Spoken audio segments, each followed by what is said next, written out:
And we are live. Welcome, everybody. This is Stefan Molyneux from Free Domain. I am very, very pleased to have Dr. Shiva Aradurai, and he is an MIT PhD and more acronyms than an alphabet soup in a windstorm. And he has, of course, 4 PhDs, if I remember rightly. He also invented email. He's actually literally seeing the burning down of their industry. So pharma companies are now moving to a different area, vaccines and what are called cell therapies. These do not need to go through the same regulatory framework. In fact, they're treated as another class called biologic process. Starting in 1962, John Kennedy signed the National Vaccine Act. And that was based on a very, very rudimentary understanding of the immune system, which is what's still used today by guys like Fauci and Gates to put forward it. You know, it's very different than the understanding of the immune system that I've put forward. And in fact, I gave the prestige lecture at the National Science Foundation on this. They didn't invite Fauci or Gates to give that lecture. They invited me because of the knowledge I have around that. So when you come back to now the big pharma, the big academia, and the big hospital establishment, that triumvirate, you know, centered and founded by something very, very powerful, 3 foundations, 2 at least, and 1 more recently, the Gates Foundation and the Clinton Global Initiative, both together with the WHO, CDC, UNICEF, all these other people we didn't ever elect, okay? Together, the Gates Foundation created what's called Gavi, Vaccine Alliance. And if you look at their consortium, it's vaccine manufacturers, UNICEF, World Bank, and they funded that to about $1 billion. And so the Clinton Global Initiative and the Gates Foundation are sort of the 2 doppelgangers, sort of the twins in this, are part of this with a whole consortium. And the goal is they're really the frontsmen for big pharma. They're the frontsmen pushing, and when you actually work out the numbers, they're basically carving out the different vaccines, and they have the pharma consortium behind them. Pharma is crashing. They're saying, wow, I create a drug, I only have 200,000, 1 million people who have cardiac disease, whatever, or 300 million. Imagine if I could create a product that everyone had to take, right? That's like the biggest business opportunity, right? An audience, a market of 7.2 billion people, let's say on average, spending about $1,000 a year, that's a $7.2 trillion recurring market.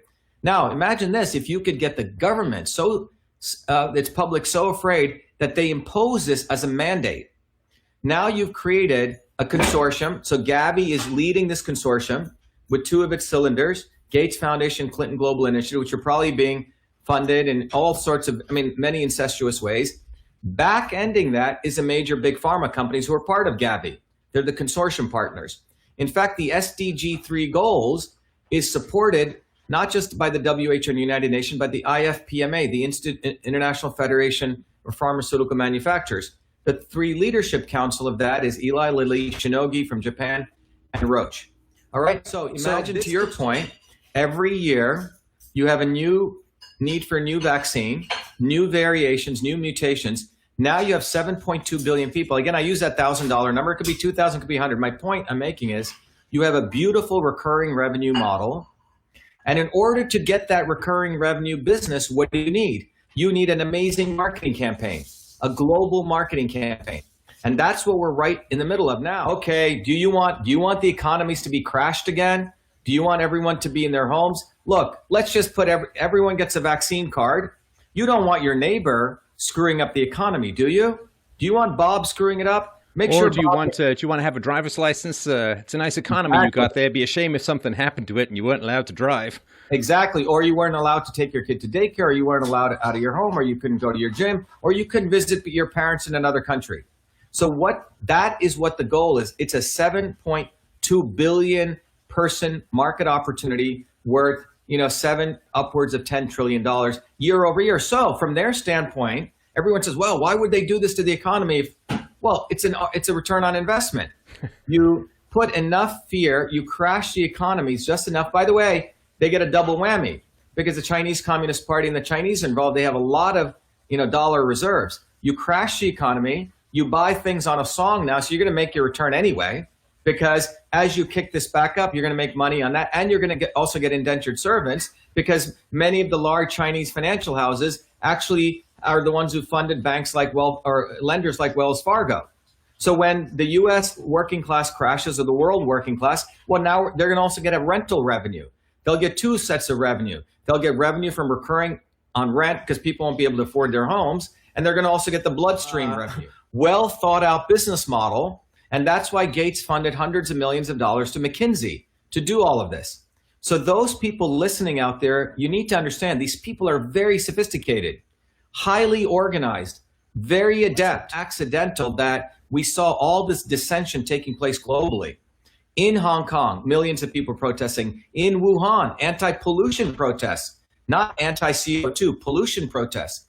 You know, in France, Venezuela, India, a populist leader gets reelected. The United States, Trump. In the midst of all this anti-establishment commotion is when we impose this thing called a quote unquote a pandemic. So all of this is beautifully well orchestrated, but I just want people to think about this. Forget conspiracy for a second. By the way, it's not there is a deep state, but just think about it from a marketing campaign over here with a product development strategy over here. That's what this is. Gates, McKinsey is the architect, and the Clintons, and they're probably getting paid off enormously on the back end. Remember, these foundations are enormous business operations where they literally steal money out of the public coffers, and they make us look, they want us to make, oh, isn't Bill Gates and Warren Buffett such nice people? They're giving away their money. They're not giving away their money. They're taking it out of taxes, and they're putting it in a foundation where they only have to give 5% of the assets away. They get to keep the other 95%. And then on top of it, they like to act, they make us think they're the saviors of the world. So they get triple whammies out of this. They get to keep their money, they get to look good, and then they get to control public policy. That's what's going on. Forget even foods, I can talk about supplements. Let's talk about something even more powerful. You know what that is? Social interaction. Social isolation would lead to detriment worse than high blood pressure, worse than obesity, and worse than even smoking. You might as well start smoking. The work of Stephen Cold with humans and macaw monkeys, socially isolating them. At the gene expression level, it's shown that your body will upregulate genes which are inflammatory, and it'll downregulate, which means suppress genes which cause antiviral activity. So think about that. So social isolation leads to viral infection and cancer and a number of other diseases. I'm sorry by that. We have to fight for freedom. You talked about censorship. Without open discourse and debate, without the ability to have, disagreements openly, we will never practice the scientific method. We will get into scientific consensus. That's sort of fascism, right? That leads to fiction, not truth. So scientific consensus leads to fiction. Scientific method leads to truth. So we need freedom to get to truth. So when you look at a guy like Fauci, he's practicing everything which is anti-human, anti-medicine. Number one, he's practicing exclusivity. A small cult of people are going to decide. Second thing, he's practicing centralization of authority. A few set of people. Opacity. How are all these decisions being made? The other piece of it is it's all about depersonalization, treating everyone like a lump. And based on that is why we're all locked up. Total nonsense. And all of this is based on the imposition of fake science by Fauci. And he knows what he's doing. And I think the key is I'm willing to, let's talk the science. Let's talk molecular systems. Let's talk infectious disease. Openly in a round table, if Gates wants to show up, who has no knowledge of this, if Hillary Clinton wants to show up and if Fauci wants to show up, and they can bring all the scientists they want. I'll take them all on. But the bottom line is that they are actively created this fear mongering on a fake science model, on the ignorance of people's understanding of the immune system.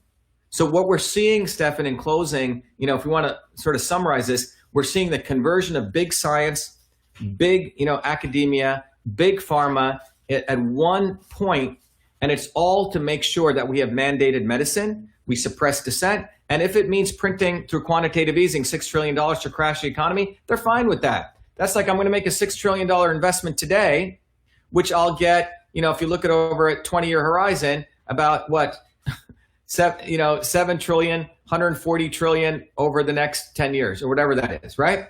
So this is relatively pennies for the global elite. And if people can really understand that we're looking at the consolidation of a corporation, a global elite corporation that spans national boundaries, which is intent on securing their power through a model where all of us are mandated to take a medicine. mandated right into our bloodstream, mandated where if we don't do that, we'll be tracked and not allowed to move.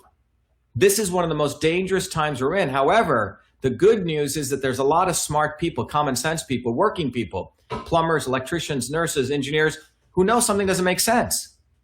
And that's why I think we're at a very interesting inflection point in human history with this occurrence. And it's probably a huge opportunity for people to get awakened and smash these people. They need to be obliterated, because what they are doing to humanity is destroying humanity. Because what they're really saying is that I want to make you a machine in the Chinese factory. And China was, China from the elites was their testing ground.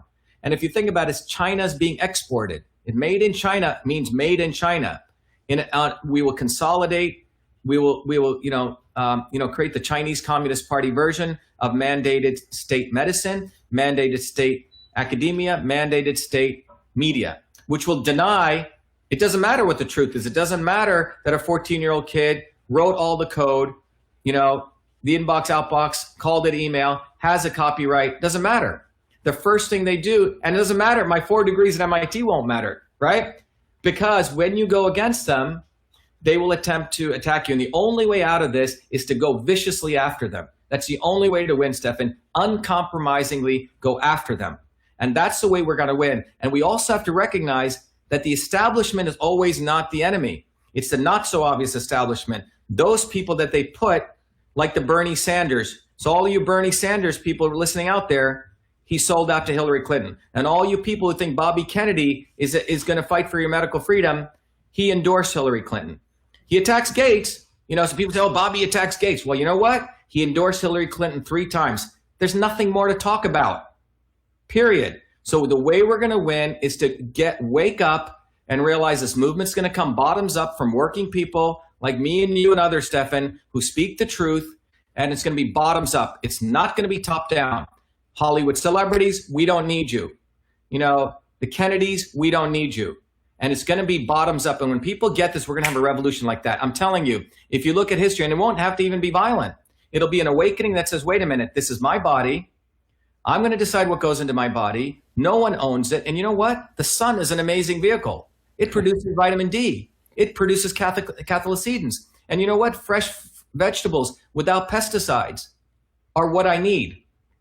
Clean air, clean water, clean food. And if you look at the history of infectious diseases, if we really want to talk about infectious diseases, you know how they've been solved? Not through vaccines or medical interventions, through infrastructure, vitamin A, nutrition, sanitation, refrigeration, elimination of child labor. Understand that infectious diseases, the plumber and the sanitation worker did more for infectious diseases than any pharmacist or doctor. That's what actually happened.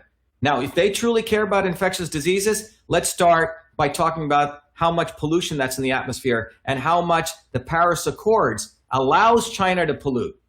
Let's talk about clean water, clean air. We allow companies like Monsanto, which now is a part of Bayer, who have polluted, destroyed the topsoil of this country, have enslaved many, many farmers. But they don't want to talk about that. They don't want to talk about the 800, 700,000 people die of heart disease and so on. They don't want to talk about the 1.9 million hospitalizations that occur every year from pharmaceutical drug adverse reaction. What I see is a shutdown to destroy the American worker, to seize people's assets and properties, and to basically destroy this economy on behalf of Bill Gates, Hillary Clinton, deep state, the WHO, the Chinese Communist Party, to basically seize power of not only the American worker, but the world everyday people. So we become a factory. We become automatons in a large factory, which is what China has done, and we lose our humanity. That's what this is about, Stefan. This is about freedom or slavery. This is not just about a freaking vaccine or a virus. This is about an important point in human history. And this has occurred over and over again, as we discussed. But I think we have an enormous opportunity, actually, to rise up and to reclaim our destiny as human beings.